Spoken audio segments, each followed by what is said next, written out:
High, আমি পায়েল। তো আগের ভিডিও আমি তোমাদের বলেছিলাম যে আমি মেলায় দেখতে যাচ্ছি আর মেলায় যাওয়ার সময় কিভাবে রেডি হয়েছি সেটা তোমাদের শেয়ার করব। তো চলো শুরু করা যাক। প্রথমেই আমি স্কিনটা ভালো করে একটা ক্লিনজার দিয়ে ক্লিন করে নিয়েছি। এখন আমি এই টোনারটা ইউজ করব। এটা গুড ভাইবসের রোজ গোল্ড টোনার, খুবই ভালো। এটা আমার সেকেন্ড পারচেস আর এটা আমার খুবই ভালো লেগেছে। রিসেন্টলি আমি এখন এটা ইউজ করছি। আমি ভালো করে অ্যাপ্লাই করে নিলাম। আর তোমরা যখন টোনার ইউজ করবে না, কখনো তোমরা এইভাবে ইউজ করবে না, কারণ এতে কোনো কাজ দেয় না। তো টোনার সবসময় চেষ্টা করবে যাতে একটু ড্রাই হোক, স্কিনের সাথে অ্যাবসর্ব হোক। হয়ে গেছে পুরোপুরি ড্রাই। এরপর আগে আমি চুলটা বেঁধে নিই, কারণ কোনো কাজ করার সময় বা মেকআপ করার সময় যদি বারবার মুখের সামনে চুল এসে পড়ে না, তাহলে খুবই ডিস্টার্ব ফিল হয়। তো আগে একটা ক্লেচার দিয়ে ভালো করে চুলটা আটকে নিলাম। এরপর আমি একটা ময়েশ্চারাইজার ইউজ করব। আর এখন শীতকাল, স্কিন ময়েশ্চারাইজ থাকা খুবই দরকার। তো আমি ভালো করে ময়েশ্চারাইজারটা অ্যাপ্লাই করে নিচ্ছি। আর আমি ময়েশ্চারাইজার অ্যাপ্লাইয়ের সময় আমি আগে ভালো করে একটু হ্যান্ড রাব করে নিই, দিয়ে তারপরে অ্যাপ্লাই করি। আমি ডাইরেক্ট স্কিনে অ্যাপ্লাই করি না। আমার মনে হয় যে আমার এতেই ভালো কাজ দেয়। তো ভালো করে অ্যাপ্লাই করে নিচ্ছি আর অনেকটা টাইম নিয়ে করছি, দেখতেই পারছো, কারণ বললাম না এখন উইন্টার, এখন স্কিন ময়েশ্চারাইজ থাকা খুবই দরকার। তো হয়ে গেছে। এরপর আমি একটা ফাউন্ডেশন ইউজ করব। আমার স্কিনে স্পট আছে কিন্তু আমি কোনো কারেক্টার ইউজ করব না। আমি ফাউন্ডেশন ইউজ করব। এটা সিরাম ফাউন্ডেশন, মামআর্থের গ্লো সিরাম ফাউন্ডেশন, খুবই ভালো। আর উইন্টারের জন্য আমার মনে হয় সিরাম ফাউন্ডেশনটাই বেস্ট। তো আমি ভালো করে অ্যাপ্লাই করে নিচ্ছি পুরো স্কিনটাতে। এটা খুবই লাইট ওয়েট, তোমার মনে হবে না যে তুমি ফাউন্ডেশন ইউজ করেছো বা কোনো মুখে ভারী কিছু অ্যাপ্লাই করছো, কিছু মনে হবে না। তুমি খুব সহজেই এটা ব্লেন্ডও হয়ে যাবে, কারণ এটা ব্লেন্ড করার জন্য কোনো ব্লেন্ডার বা ব্রাশ কিছু দরকার পড়ে না, ডাইরেক্ট হাত দিয়ে ভালো করে ব্লেন্ড করা যায়। আমি ভালো করে ব্লেন্ড করে নিচ্ছি। হয়ে গেছে। এরপর আমি একটা ব্লাশার ইউজ করব। এটা হিলারি রোডা ব্লাশার, খুবই ভালো। আর প্রথমে আমি ব্লাশারটা ইউজ করে নিয়েছিলাম, ভিডিও করা হয়নি, তারপরে আবার ইউজ করে নিচ্ছি। আমি দুটো গালেই ভালো করে অ্যাপ্লাই করে নিলাম।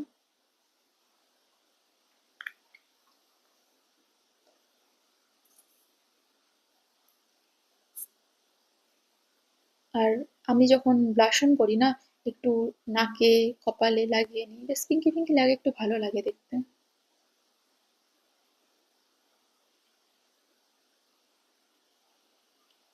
তো ব্লাশ অন কমপ্লিট। এরপর আমি লিপস্টিক পরবো। তো আমি মার্সের এই লিপ ক্রেয়নটা ইউজ করছি, এটা খুবই ভালো। আর এটা আমি কতগুলো শেষ করেছি তার কোনো ঠিক নেই, আর শেডটা আমার খুব পছন্দের। আর আমাকে খুব ভালো মানায় এটা। আর আমি লিপস্টিক এইভাবে ইউজ করি, অনেকটা টাইম নিয়ে, ধৈর্য নিয়ে। আমার অত ধৈর্য নেই, আমি খুব তাড়াতাড়ি করে নিই। তো হয়ে গেছে লিপস্টিক অ্যাপ্লাই, আর কিছু করার নেই।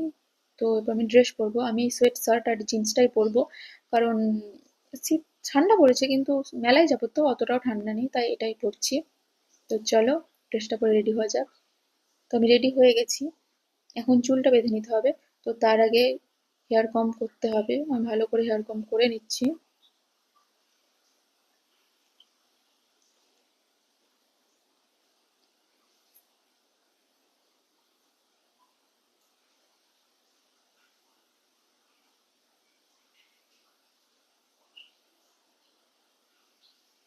তো অনেকগুলো হেয়ারস্টাইল দেখলাম, কোনোটাই আমাকে ভালো লাগছে না, তো ভাবলাম এমনি সিম্পল জাস্ট একটা ক্লেচার দিয়ে আটকানো যাক। তো ক্লেচার দিয়ে আটকে নিচ্ছি।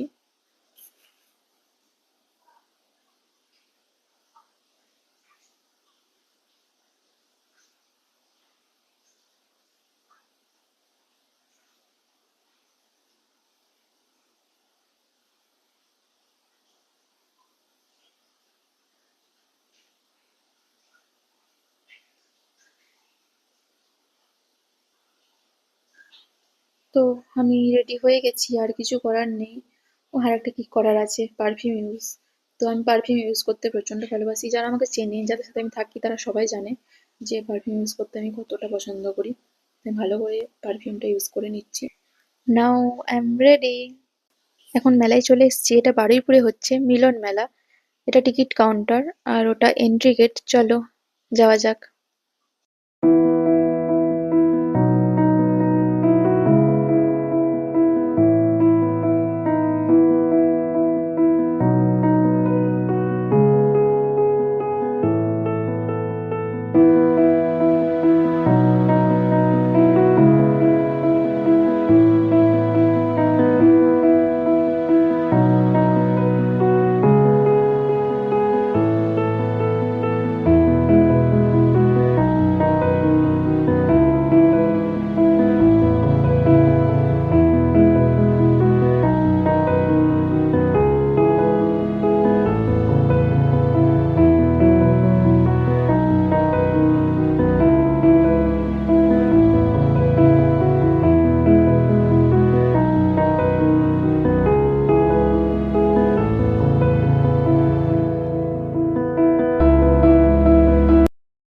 মেলা থেকে চলে এসেছি, স্কিন আর হেয়ার পুরো ড্রাই হয়ে গেছে।